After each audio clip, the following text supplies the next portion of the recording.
Hola chicos, me da mucho gusto poder saludarlos, por lo menos de manera remota.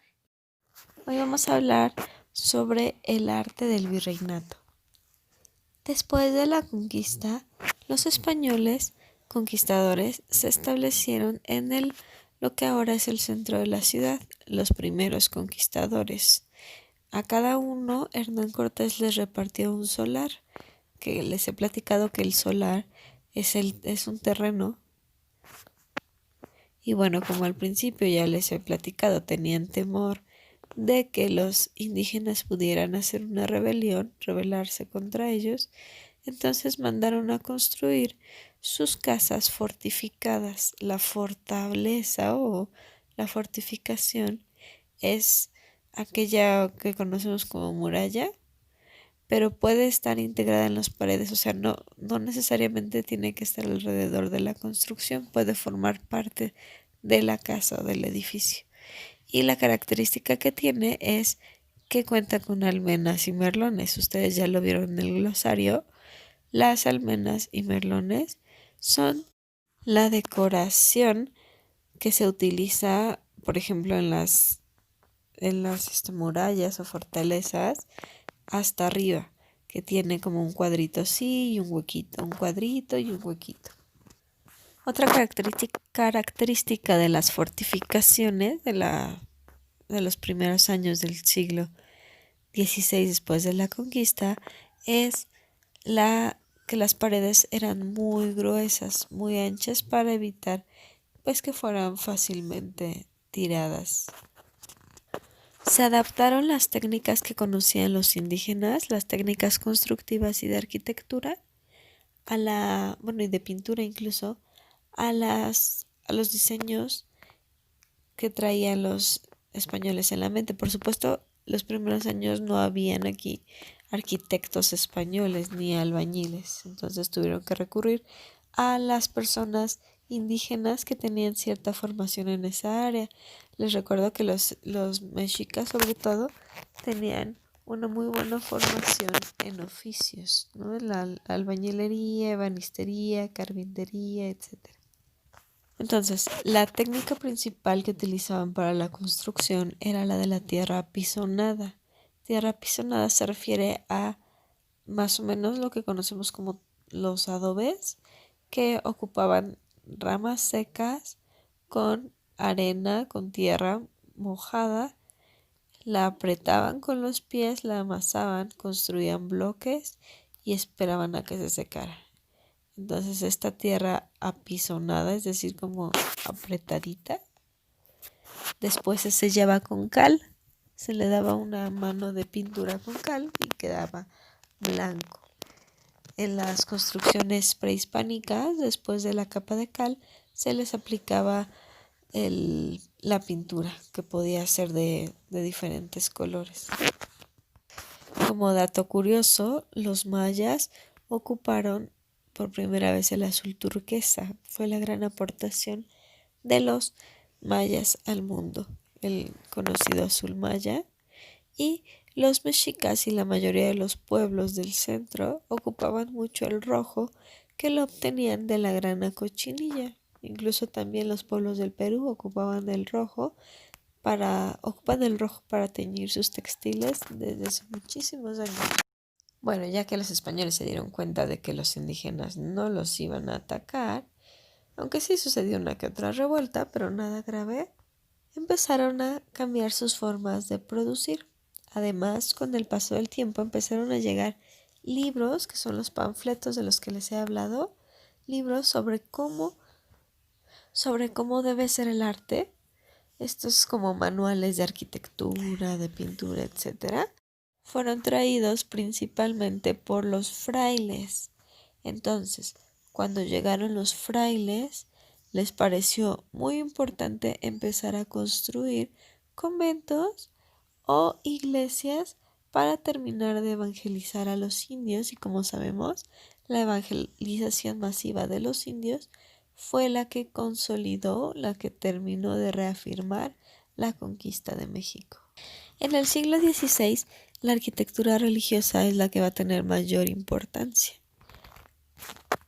Y de hecho México es un país súper rico en cuanto a arte religioso en esta época, porque los frailes tuvieron que tomar medidas únicas, cosas que jamás habían puesto en práctica en ninguna parte del mundo para evangelizar a estos indios. Se inspiraron mucho en las técnicas, en las estrategias que habían utilizado antes para evangelizar a los musulmanes que se habían quedado en España y en lo que era el Reino de Castilla.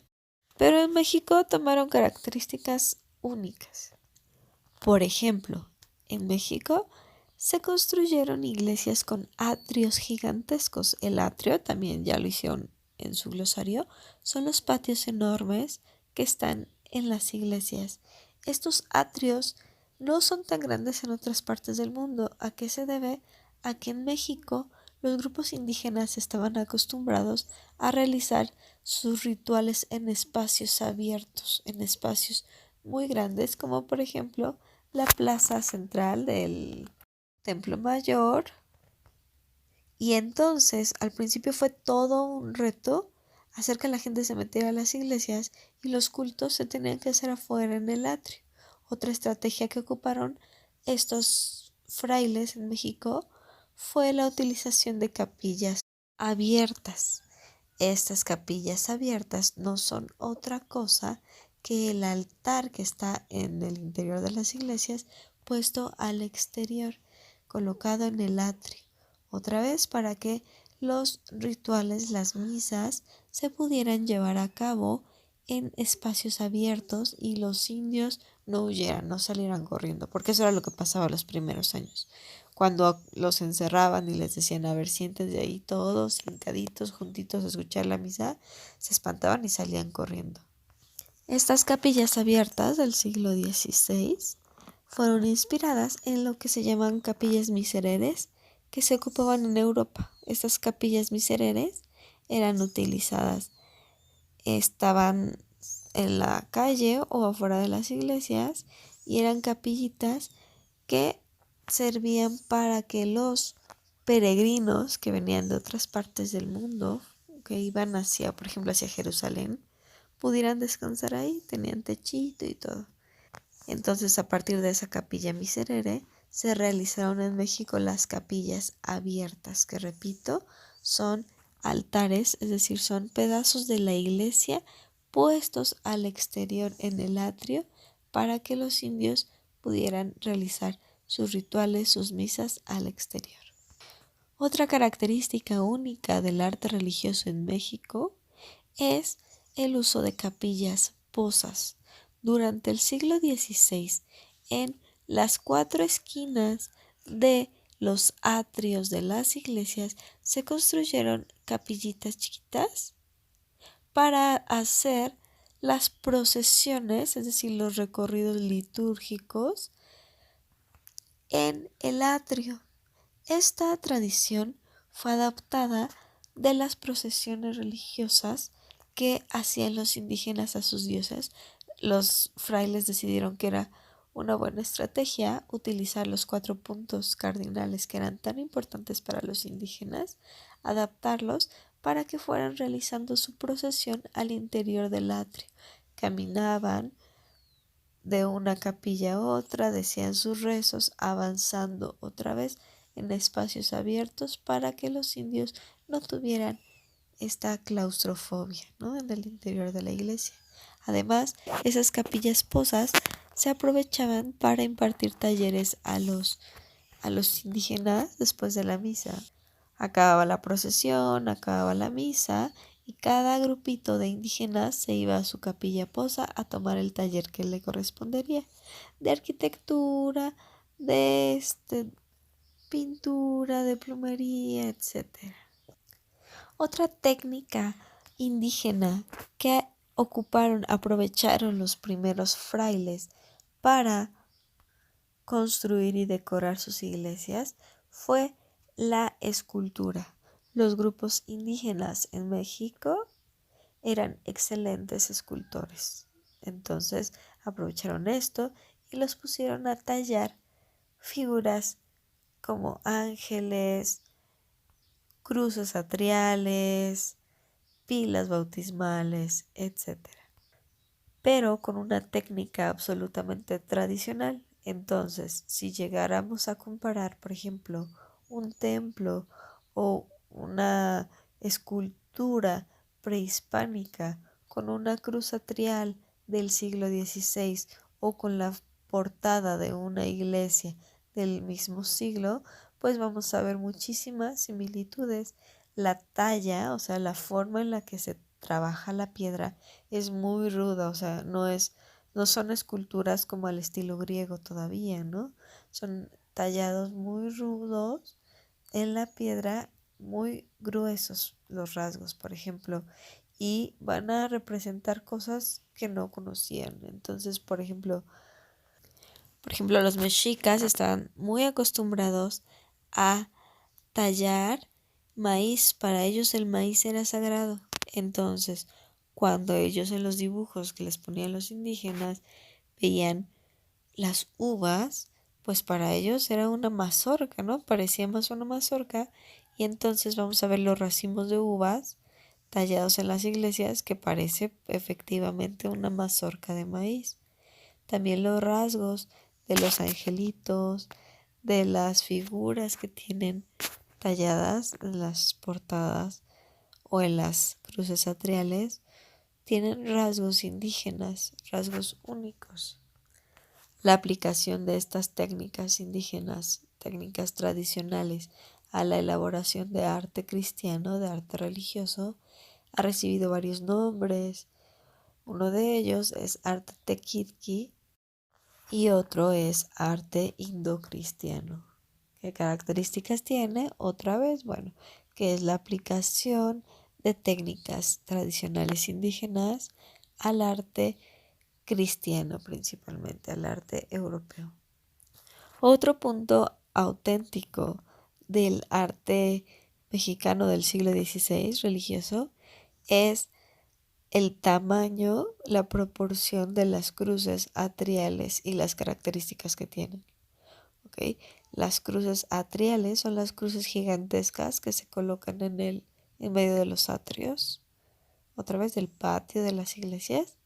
Y las cruces atriales de este siglo, del siglo XVI, tienen características, tienen muy marcada la técnica indígena en la talla. Ahí en la pantalla verán algunas imágenes. Muchas construcciones religiosas del siglo XVI también tienen almenas y merlones, pero aquí no necesariamente era de defensa militar, más bien se utilizaron estas almenas para defensa espiritual. Se creía que las almenas y merlones representaban la protección, una fortaleza, una defensa espiritual. El arte plumario también fue muy importante en el siglo XVI porque permitió a los indígenas expresarse de forma única. Como recordarán, para los grupos indígenas las plumas eran muy valiosas, incluso más que los metales como el oro. Entonces, el arte plumario era una característica de los pueblos indígenas y al adaptarse como arte religioso, pues vino a cambiar muchas cosas. De hecho, también se incorporaron las danzas tradicionales indígenas a la liturgia cristiana, la liturgia católica religiosa, y también para esto se utilizaron los enormes atrios. Incluso hasta la actualidad es común ver a los danzantes en los atrios, ¿no? Bailando, o la danza de los chineros, por ejemplo. Son herederos de esta incorporación de danzas tradicionales a la liturgia cristiana. Y en estas danzas también utilizaban el arte plumario, ya sea en sus vestimentas o en la decoración, etc.